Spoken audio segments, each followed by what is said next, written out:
Good morning everyone, welcome to knowledge account. আমরা দেখবো 18 October 2025 এর ডেলি কারেন্ট অ্যাফেয়ার্স, তার সাথে সাথে রিলেটেড স্ট্র্যাটেজিকে। দেখো, আজকে তোমাদের সকাল 6টা থেকে ডেলি কারেন্ট অ্যাফেয়ার্স, 8টা থেকে তোমাদের ম্যাথের প্র্যাকটিস ক্লাস হবে, 9টার সময় যেরকম জিকে প্র্যাকটিস ক্লাস থাকে সেরকমই তোমাদের এখানে ক্লাস থাকবে। এবং এই জায়গাটাতে আজকে আমি তোমাদেরকে করাবো নোবেল প্রাইজ। তো নোবেল প্রাইজ রিলেটেড 2025-এর যাবতীয় গুরুত্বপূর্ণ তথ্য আজকে তোমরা 9টার ক্লাসে করতে পারবে। 10:30 থেকে ইংলিশ ক্লাস, আজকে তোমাদের যেহেতু শনিবার আজকে বন্ধ থাকে, এবং 7টার সময় আজকে নয়, আজকে সন্ধ্যাবেলা 6টার সময় তোমাদের হবে জিকে ম্যারাথনের ক্লাস। তো টেলিগ্রাম চ্যানেল যারা যুক্ত নেই নলেজ অ্যাকাউন্টে, সেখানে সবাই যুক্ত হয়ে যেও। তোমাদের এইখান থেকে আমি নোটিফিকেশন দিয়ে দিই, ওখান থেকে তোমরা প্রতিটা ক্লাসের নোটিফিকেশন পেয়ে যাবে। প্রথম প্রশ্ন আজকে কি রয়েছে আমাদের, ভারত জাতিসংঘ মানবাধিকার পরিষদে অর্থাৎ ইউএনএইচআরসিতে কততম বারের জন্য নির্বাচিত হয়েছে?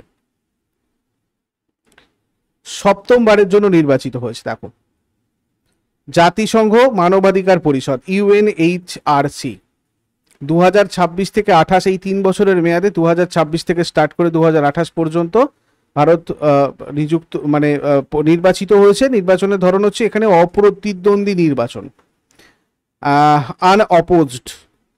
ভারতে কততম বার হলো এটা? 7ম বার। আরও একবার আমি বলে দিলাম, ভারত 2011, 18, 2025 নিয়ম অনুযায়ী বিরতি এগুলো ছিল, এইগুলোতে ভারত সদস্য ছিল না। তো পরিষদ গঠিত হয় 2006 সালে এই ইউএনএইচআরসি। ভারতের সদস্যপদকাল 2006 থেকে 7 ছিল, তারপর 2008 থেকে 10, 12 থেকে 14, 15 থেকে 17, 19 থেকে 21, 22 থেকে 24, 2025 সালে বিরতি, টানা 2 মেয়াদের পর নিয়ম অনুযায়ী বিরতি নিতে হয়েছিল। তারপর ভারতের স্থায়ী প্রতিনিধি পি হরিশ, এটাও পাশাপাশি মনে রাখবে। 2006 সালে প্রথম নির্বাচনে ভারত প্রাপ্ত ভোট ছিল 173, 190টার মধ্যে। এই ইউএনএইচআরসি বা জাতিসংঘ মানবাধিকার পরিষদ, এর সদস্য সংখ্যা মোট 47টা দেশ। এটা কি কাজ করে? বিশ্বব্যাপী মানবাধিকার রক্ষা এবং উন্নয়ন, সদস্য দেশগুলোর মানবাধিকার পরিস্থিতি পর্যালোচনা, মানবাধিকার নিয়ে আলোচনার ফোরাম হিসেবে কাজ করে। 2006 সালে জাতিসংঘ সাধারণ পরিষদের মাধ্যমে এটা প্রতিষ্ঠিত হয়। ভারত প্রথমবার সদস্য নির্বাচিত হয় 2006 সালে। আফ্রিকায় আঞ্চলিক ভিত্তিতে বন্টনগুলো দেখো, আফ্রিকায় 13টা, এশিয়া প্যাসিফিকে 13টা, পূর্ব ইউরোপে 6টা, লাতিন আমেরিকা ক্যারিবিয়ানে 8টা, পশ্চিম ইউরোপ আর অন্যান্য জায়গায় 7টা। 2016 সাল থেকে নতুন সদস্যরা ভারত সহ হচ্ছে অ্যাঙ্গোলা, চিলি, ইকুয়েডর, মিশর, Estonia, Iraq, Italy, Mauritius, Pakistan, Slovenia, দক্ষিণ আফ্রিকা, যুক্তরাজ্য এবং ভিয়েতনাম।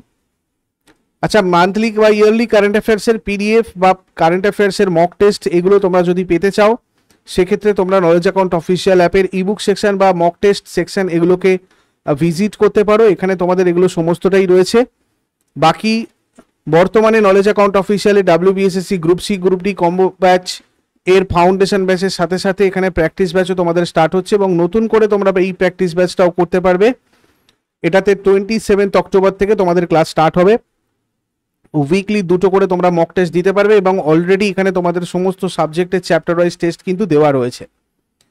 এছাড়া পিএসসি ক্লার্কশিপের মেনের ক্লাস তোমাদের আবারও রিভিশন শুরু হচ্ছে, অর্থাৎ এই 2টো ব্যাচেই যেগুলো আমাদের অলরেডি ক্লাস হয়ে গিয়েছিল সেখানে আবার নতুন করে প্রথম থেকে তোমাদের ক্লাস হবে। এটা 28 অক্টোবর পর্যন্ত এই অফার প্রাইসে তোমরা এগুলোতে জয়েন করতে পারবে। এখানে তোমাদের খাতা চেকিং করার ব্যবস্থা রয়েছে। WBSI মেন ব্যাচও তো স্টার্ট হচ্ছে 24 অক্টোবর থেকে, এখানেও অফার প্রাইসে তোমরা জয়েন করতে পারো। এছাড়া WBPর ফাউন্ডেশন ব্যাচ পরিবর্তন বা WBPKP প্র্যাকটিস ব্যাচ এগুলোও তোমাদের রয়েছে, তোমরা চাইলে এগুলোতেও যুক্ত হতে পারো। রেলওয়ের ফাউন্ডেশন ব্যাচ বা SSCর ফাউন্ডেশন ব্যাচ, এবং আপার প্রাইমারি টেটের ও একটা নতুন ব্যাচ লঞ্চ হয়েছে, যেটা 5 নভেম্বর থেকে তোমাদের ক্লাস স্টার্ট হবে। তোমরা চাইলে এগুলোতেও যুক্ত হতে পারো আমাদের সাথে। এই নিয়ে আরও ডিসকাশনের জন্য এই নম্বরে হোয়াটসঅ্যাপ অথবা কল করে নিও সবাই। তারপরে চলে আসবো, পৃথিবীর প্রথম দেশ মালদ্বীপ কোন 3টি রোগের মা থেকে সন্তানে সংক্রমণ রোধ করে ট্রিপল এলিমিনেশন স্বীকৃতি পেয়েছে? দেখো, এই 3টে, হেপাটাইটিস বি, HIV এবং সিফিলিস। মালদ্বীপ পৃথিবীর প্রথম দেশ যারা মা থেকে সন্তানের মধ্যে হেপাটাইটিস বি, HIV এবং সিফিলিস সংক্রমণ বন্ধ করতে পেরেছে। এই অর্জনের জন্য বিশ্ব স্বাস্থ্য সংস্থা মালদ্বীপকে ট্রিপল এলিমিনেশন স্বীকৃতি দিয়েছে। এইডস মানে হচ্ছে acquired immunodeficiency syndrome, human immunodeficiency virus বা এইচআইভি দ্বারা সৃষ্ট। হেপাটাইটিস বি একটা ভাইরাল সংক্রমণ যেটা লিভারকে প্রভাবিত করে, প্রদাহ এবং ক্ষতি করে। এটা সংক্রামিত ব্যক্তির রক্ত, বীর্য বা অন্যান্য শরীরের তরলের সংস্পর্শে ছড়িয়ে পড়ে। এই সিফিলিস হলো একটা ব্যাকটেরিয়াজনিত যৌনবাহিত সংক্রমণ যেটা ট্রেপোনেমা প্যালিডাম ব্যাকটেরিয়া দ্বারা সৃষ্ট এবং প্রায়শই অরক্ষিত যৌন যোগাযোগের মাধ্যমে ছড়িয়ে পড়ে। এর প্রাথমিক লক্ষণ যৌনাঙ্গ, মলদ্বার বা মুখের উপর ব্যথাহীন ঘা। ওয়ার্ল্ড হেলথ অর্গানাইজেশন, এটা তোমাদের এসেছিল এর আগের বারে WBPSI প্রিলিসে, যে কবে বিশ্ব স্বাস্থ্য দিবস পালন করা হয়। তো দেখো এই 7 এপ্রিলে ওয়ার্ল্ড হেলথ অর্গানাইজেশন গঠিত হয়েছিল, সেই কারণে এই দিনটাতেই বিশ্ব স্বাস্থ্য দিবস পালন করা হয়। এর হেডকোয়ার্টার সুইজারল্যান্ডের জেনেভাতে রয়েছে। এই হুয়ের মহাপরিচালক ডক্টর টেড্রোস অ্যাডানম গেব্রেইসুস। আর এখানে আনুষ্ঠানিকভাবে মালদ্বীপ প্রজাতন্ত্র নামে এই মালদ্বীপ পরিচিত। ঐতিহাসিকভাবে মালদ্বীপ দ্বীপপুঞ্জ নামেও পরিচিত। দক্ষিণ এশিয়ার একটা দ্বীপপুঞ্জীয় দেশ এটা, যেটা পূর্ব আরব সাগরে উত্তর ভারত মহাসাগরের মধ্যে রয়েছে। এর রাজধানী মালে, মুদ্রা মালদ্বীপের রুপিয়া, সরকারি ভাষা দিবেহি, রাষ্ট্রপতি মোহাম্মদ মুইজ্জু। তারপরে উত্তরাখণ্ডে সম্প্রতি সংশোধিত অভিন্ন দেওয়ানি বিধির অধীনে আধার কার্ড ছাড়াই কোন সম্প্রদায়গুলোকে বিবাহ নিবন্ধনের অনুমতি দেওয়া হয়েছে? নেপালি, ভুটানি এবং তিব্বতীদের। সংশোধনের উদ্দেশ্য কি, কেন সংশোধন করা হয়েছে? এই পরিবর্তনটা সেই সমস্ত নেপালি, ভুটানি এবং তিব্বতী বংশোদ্ভূত নাগরিকদের জন্য বিবাহ নিবন্ধনের প্রক্রিয়াকে সহজ করার জন্য করা হয়েছে যাদের আধার কার্ড নেই। ডকুমেন্ট, এই নাগরিকরা বিবাহের নিবন্ধন করার জন্য তাদের নাগরিকত্বের শংসাপত্র আর সংশ্লিষ্ট দেশ কর্তৃক জারি করা নথি জমা দিতে পারবে। আইনি প্রেক্ষাপট হচ্ছে এটা উত্তরাখণ্ডের অভিন্ন দেওয়ানি বিধির একটা উল্লেখযোগ্য সংশোধনী, যেটা 1 ফেব্রুয়ারি 2025 কার্যকর হয়েছিল। তারপর ভারতের প্রথম ডিএনএ ভিত্তিক হাতি জনগণনার প্রতিবেদনটা কবে প্রকাশিত হয়? 14 October 2025। The status of elephants in India, DNA based synchronized all India population estimation of elephants। এটা wild life institute of India হচ্ছে এটার জন্য মানে প্রকাশ করা প্রধান প্রতিষ্ঠান।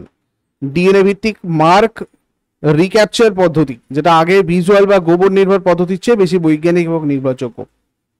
বর্তমানে বন্য হাতির সংখ্যা 2025-এ 22,446টা। 2017 সালে হাতির সংখ্যা 29,964টা ছিল। 8 বছরে প্রায় 25% হ্রাস পেয়েছে। কেন?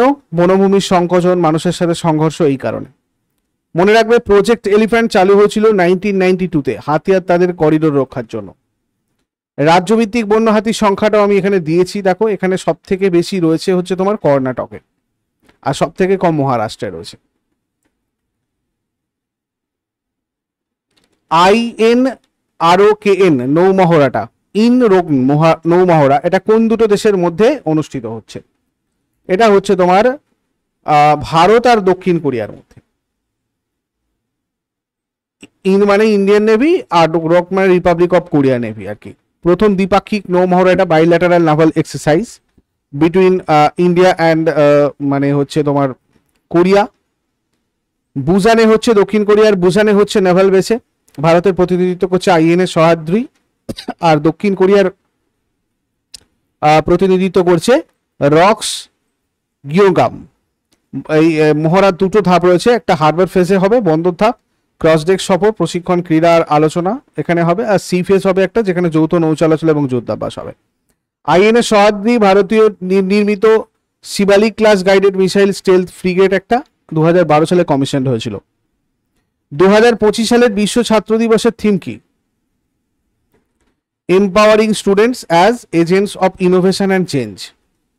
ভারতের প্রাক্তন রাষ্ট্রপতি ডক্টর APJ আব্দুল কালামের জন্মবার্ষিকী উপলক্ষে এবং বিশ্বব্যাপী শিক্ষার্থীদের কৃতিত্ব এবং সদ্ভাবনাকে স্বীকৃতি দেওয়ার জন্য প্রতি বছর 15ই অক্টোবর বিশ্ব ছাত্র দিবস পালিত হয়। APJ আব্দুল কালামের পুরো নাম হচ্ছে আবুল পাকির জৈনুল আবেদিন আব্দুল কালাম। একজন ভারতীয় মহাকাশ বিজ্ঞানী এবং রাজনীতিবিদ ছিলেন ইনি। 2002 সাল থেকে 2007 সাল পর্যন্ত ভারতের 11তম রাষ্ট্রপতি হিসেবে দায়িত্ব পালন করেছিলেন। ব্যালিস্টিক ক্ষেপণাস্ত্র এবং উৎক্ষেপণ যান প্রযুক্তির উন্নয়নের ক্ষেত্রে তার গবেষণার জন্য তিনি ভারতের মিসাইল ম্যান হিসাবেও পরিচিত ছিলেন। জনগণের রাষ্ট্রপতি হিসাবেও পরিচিত ছিলেন। আর উইংস অফ ফায়ার, এটা ভারতের প্রাক্তন রাষ্ট্রপতি এপিজে আব্দুল কালামের একটা আত্মজীবনী। এটা লিখেছেন ডক্টর আব্দুল কালাম এবং অরুণ তিওয়ারি। 2025 সালের অক্টোবর পর্যন্ত পুরুষদের ফুটবলে আন্তর্জাতিকভাবে সবচেয়ে বেশি অ্যাসিস্টের রেকর্ড কার আছে? সবচেয়ে বেশি অ্যাসিস্টের রেকর্ড রয়েছে লিওনেল মেসির। গোলে অ্যাসিস্ট মানে সহযোগিতা করা, মানে খেলাধুলায় বিশেষ করে ফুটবল, হকি বা বাস্কেটবলে যখন কোনো খেলোয়াড় গোল করার ঠিক আগে বলটা পাস দেয় বা সহায়তা করে, সেটাকে অ্যাসিস্ট বলা হয় আর কি। আর গোলদাতা মানে যে গোল করে, অ্যাসিস্ট দাতা হচ্ছে যিনি গোল করতে সাহায্য করেন, লাস্ট পাস দেন এবং তারপরেই সেখানে কি করে গোল হয় আর কি, সেই লাস্ট পাসের কথা বলা হচ্ছে, যে করে সেটাকে তাকে বলা হয় অ্যাসিস্ট। 2025 সালের অক্টোবরে পুয়ের্তো রিকোর বিরুদ্ধে 6-0 গোলে জেতার পর লিওনেল মেসি মোট 60টা অ্যাসিস্ট নিয়ে আন্তর্জাতিক অ্যাসিস্টের সর্বকালের সেরা খেলোয়াড় হয়েছেন। মেসি, নেইমার জুনিয়র এবং ল্যান্ডন ডোনোভানকে, যাদের প্রত্যেকের 58টা অ্যাসিস্ট ছিল, সেগুলোকে ছাড়িয়ে আন্তর্জাতিক ফুটবল অ্যাসিস্টের শীর্ষস্থান দখল করে। ডিআরডিও কত উচ্চতায় মিলিটারি কমব্যাট প্যারাশুট সিস্টেম সফলভাবে পরীক্ষা করেছে? 32 ফুট উচ্চতায়। ভারতীয় বিমান বাহিনীর প্যারাট্রুপারদের দ্বারা 32,000 ফুট উচ্চতায় DRDO military combat parachute system সফলভাবে পরীক্ষা করেছে। ভারতের প্রথম প্যারাশুট সিস্টেম, যেটা 25,000 ফুটের বেশি উচ্চতায় ব্যবহার করা যেতে পারে। আর এই সিস্টেমটা আগ্রায় aerial delivery research and development establishment এবং বেঙ্গালুরুতে defence bio engineering and electromedical ল্যাবরেটরির দ্বারা তৈরি করা হয়েছিল। AHAHO, হাহো আর HALO, high altitude high opening এবং হাই অল্টিটিউড লো ওপেনিং, এইগুলো হচ্ছে উচ্চতার লাভ জড়িত বিশেষ প্যারাশুট অপারেশন। তারপরে রাজস্থানের কোন শিক্ষককে $1 million GEMC gems education global teacher prize 2025 এর জন্য চূড়ান্ত তালিকায় রাখা হয়েছে? মোহাম্মদ ইমরান খান মেওয়াতি। ইনি রাজস্থানের আলোয়ারের সরকারি সংস্কৃত মাধ্যমিক বিদ্যালয়ের একজন শিক্ষক। $1 million James education global teacher prize 2025 এর জন্য চূড়ান্ত তালিকায় রয়েছেন। গ্লোবাল টিচার প্রাইজের লক্ষ্য হচ্ছে জলবায়ু পরিবর্তন, অসমতা এবং প্রযুক্তিগত অগ্রগতির মতো বিশ্বব্যাপী চ্যালেঞ্জ মোকাবিলায় শিক্ষার ভূমিকাকে স্পষ্ট করা। গ্লোবাল টিচার প্রাইজ হচ্ছে ভার্কি ফাউন্ডেশন দ্বারা প্রতি বছর প্রদত্ত একটি $1 মিলিয়ন পুরস্কার, যেটা শিক্ষকদের শিক্ষাক্ষেত্রে অসামান্য অবদানের স্বীকৃতি স্বরূপ দেওয়া হয়। এটা বিশ্বের অন্যতম মর্যাদাপূর্ণ পুরস্কার এবং শিক্ষকদের পেশার গুরুত্ব তুলে ধরাই এর প্রধান উদ্দেশ্য। তারপরে রাভু বালাসতী দেবী বর্তমান মারাঠ স্বর্গ কোন আলিক সিনেমার প্রথম ব্যাক গায়ক হিসাবে প্লেব্যাক গায়ক হিসেবে বড় স্বীকৃতি পেয়েছে? এটা হচ্ছে আমাদের তেলেগু সিনেমা অ্যাকচুয়ালি, ঠিক আছে। দেখো, প্রবীণ অভিনেতা এবং গায়িকা রাভু বালা সরস্বতী দেবী 97 বছর বয়সে হায়দ্রাবাদে মৃত্যুবরণ করেছেন। তিনি তেলেগু সিনেমার প্রথম প্লেব্যাক গায়িকা এবং অল ইন্ডিয়া রেডিওতে প্রথম লাইট মিউজিক গায়িকা হিসেবে খ্যাত। খুব ইম্পর্টেন্ট তোমাদের রেলওয়ে গ্রুপ ডির জন্য, 1943-তে ভাগ্যলক্ষ্মী সিনেমার মাধ্যমে প্লেব্যাক গানের যাত্রা শুরু করেন। এই কাজে তেলেগু সিনেমায় প্লেব্যাক গায়িকা যুগের সূচনা করেন। শিশু অভিনেত্রী হিসেবেও কেরিয়ার শুরু, অভিনয় করেছিলেন ভক্ত কুচেলা, বালাযোগিনী, এগুলো এই ধরনের কিছু ক্লাসিক ছবিতে। তারপরে